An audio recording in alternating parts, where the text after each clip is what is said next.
This is the Dollemore Daily, and I'm Jesse Dollemore. The chaos and the danger that Donald Trump posed to the United States, created for the nation, culminated in the final weeks of his presidency. They really came together as a testament and evidence of the kind of danger that Donald Trump posed.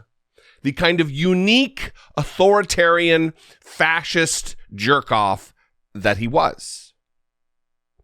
And it wasn't just eggheads like me on YouTube, in my space on YouTube, who were talking about it and sounding the alarm. That's me, ringing a bell, sounding an alarm. It was also people who are high up in the infrastructure of the United States government. And I want to talk about this situation with General Milley, who in the days in the immediate aftermath of the attempted insurrection, the attempted overthrow of the United States government, the attempted overturning of a free and fair election, General Milley not only contacted his counterpart in China to soothe them, their agitation at how unpredictable and off the rails Donald Trump was being, their fear that he might launch an attack as some last-ditch effort to try to stay in office, but that he had a conversation with Nancy Pelosi, which has already been reported. This is just confirmation of that reporting. And the reason I want to talk about it is because, I'll just say it now, this wasn't a moment for the cameras. This wasn't a moment to politicize anything. This was a private conversation between two high-ranking government officials who were beyond afraid, worried, concerned for what Donald Trump might do. I've got 3 clips here from CNN where they go into depth reporting from this book from Bob Woodward and Robert Costa, I believe his name is, a couple of Washington Post reporters, who wrote another book about Donald Trump, this one called PERIL, talking about the period between losing the election and the insurrection, and then even a month or so into Joe Biden's administration. This is scary. And look, I get a lot of criticism. Oh, you're still talking about Donald Trump. Why are you talking about Donald Trump? You shouldn't talk about Donald Trump. Quit giving the guy oxygen. The reason I do is because of this. We must not forget the horror that we witnessed over the course of the last 5 years. It must remain present in our minds and our memories so that we are able to avoid it again. So we are able to ensure that history does not repeat itself, because we cannot afford it. Our democracy cannot withstand it again. Let's start with this brief overview from John King on CNN talking about this moment in the days leading after the January 6th insurrection. Dramatic breaking news, the peril of Trump. America's top general, just 2 days after the January 6th Capitol insurrection, so worried about the then president's angry and erratic behavior, he called a secret meeting with top deputies, including the chain of command for the country's nuclear arsenal.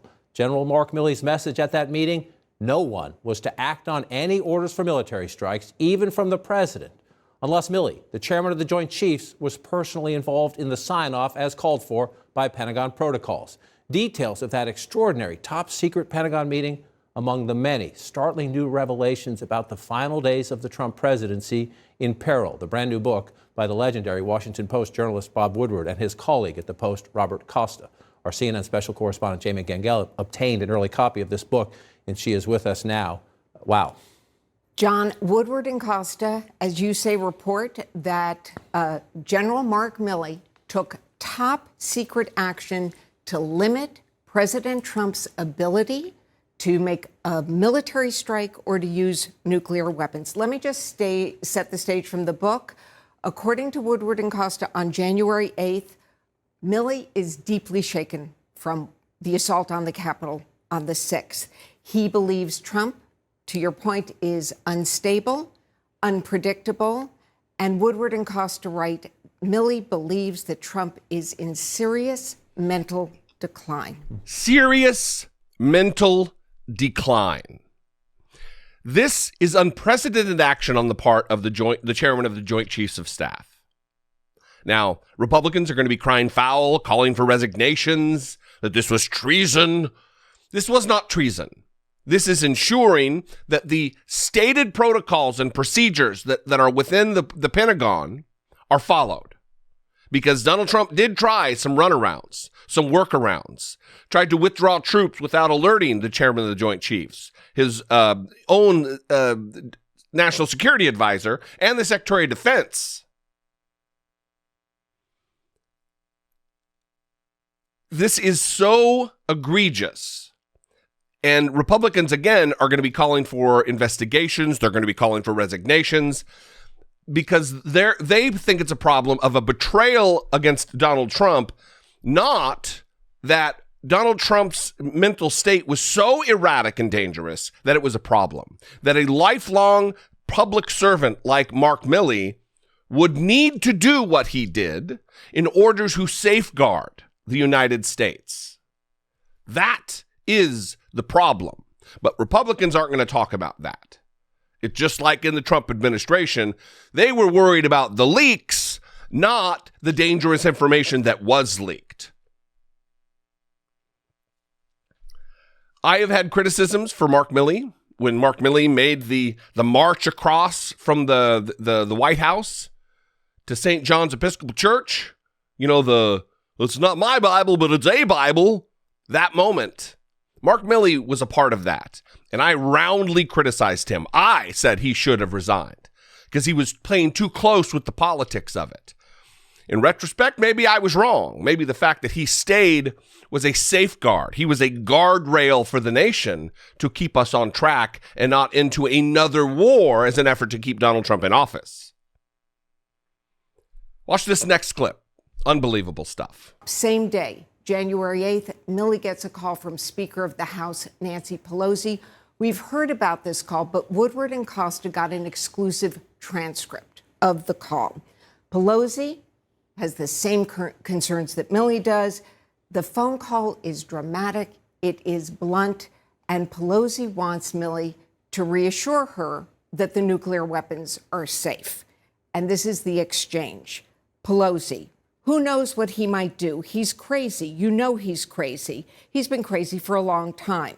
So don't say you don't know what his state of mind is. He's crazy, and what he did yesterday, meaning actually 2 days ago, January 6th, is further evidence of his craziness. General Milley says, Madam Speaker, I agree with you on everything. Milley reassures Pelosi on the call, but when he gets off, he thinks to himself, she's right, and he decides to take this extraordinary action. And extraordinary action it was. Listen, Mark Milley is no shrinking violet. He is not. The right likes to rail on against woke generals. That is not who Mark Milley is. You don't make it 40 years on active duty in the United States military if you're woke, if you have some political agenda. He's a lifelong public servant serving his country valiantly and bravely in the United States Army. That's who he is. And he once again served his nation by acting as a guardrail. And for as much criticism I've had for him and as much criticism as I still have for Nancy Pelosi, they were acting in good faith here, worried about the safety of the nation and access to nuclear weapons by our commander-in-chief, who was so erratic, so unpredictable, so dangerous that he needed to be babysat. Again, this is why I continue to talk about this and continue to talk about Trump, because that is an untenable situation for the United States. What have we done? Electing someone like Trump. One more clip. Seriously, remarkable stuff here. Watch this. So he calls an extraordinary meeting of the National Military Command Center, the Pentagon War Room. He brings the generals in and the officials, according to Woodward and Costa. Just remember, he is not technically in the chain of command. He is an advisor to the president. And he tells the generals and the officials who run the war room, no matter who calls you, you got to let me know. Here's what he says, quote, if you get calls, no matter who they're from, there's a process here, there's a procedure. No matter what you're told, you do the procedure, you do the process, and I'm part of the process. Look, Milley may be criticized by some for overstepping his authority, but according to Woodward and Costa, he felt that he couldn't trust Trump and that we were in such a dangerous time of risk that he had to take all necessary precautions. He actually had an expression for it. He called it the absolute darkest moment of theoretical possibility, what Trump might do. This in no way is overstepping. Instructing generals to instruct the people below them to follow the process, abide by the procedures set forth by Pentagon and DOD regulation, is in no way overstepping. In Trump world, it is overstepping because they did not follow procedure. They did not follow process. They did not go by guidelines set by the Department of Justice related to pardons. There's so many different disparate elements that point to Donald Trump being rogue. That this is not overstepping. This is not treason. This is not illegal. If anything, it is exemplary service on the part of General Mark Milley. It is exemplary service even on the part of Nancy Pelosi. And the very fact that you will hear rumblings from Republicans about treason and resignation means they have no regard for the rules. They have no regard for the proper functioning of our military. They have no regard for the troops in general. I think they've proved that. This should be a lesson to every single one of us. Elections matter. There are consequences that come from elections. And we damn near lost our country because of the result of this one. And come 2024, when Trump likely runs again, we're going to be facing another existential threat. And it's not just Trump himself, but Trumpism. He has fueled wild and radical conspiracy theory groups. And he's going to do it again. There will be more chaos because that is the fuel that fires the engine of the Republican Party. Chaos. I'd love to know what you think. You can call, leave me a brief voicemail, 714-576-4054. Of course, you can email me, daily@dollemore.com. Thank you for joining me. Thank you for liking this video. If you haven't yet clicked the little thumbs up, I think it's a thumbs up. Click the like button. Comment. This is a great video. Click. It helps to game the algorithm. And YouTube will say, oh, this is some good stuff. We should put this into somebody else's feed who may not have seen it before. Anyway, if you appreciate what I do and if I bring you some value, I would appreciate it if you would consider supporting my work, consider producing my work here on YouTube. You can click the join button below this video, and for $2 a month, you can help support and produce it. You can also go over to patreon.com/IDoubtItPodcast, and there is another way to support the production of this content and also my podcast. Anyway, I love you guys. I'll see you next time. Until I do, be genuine. Take care of one another.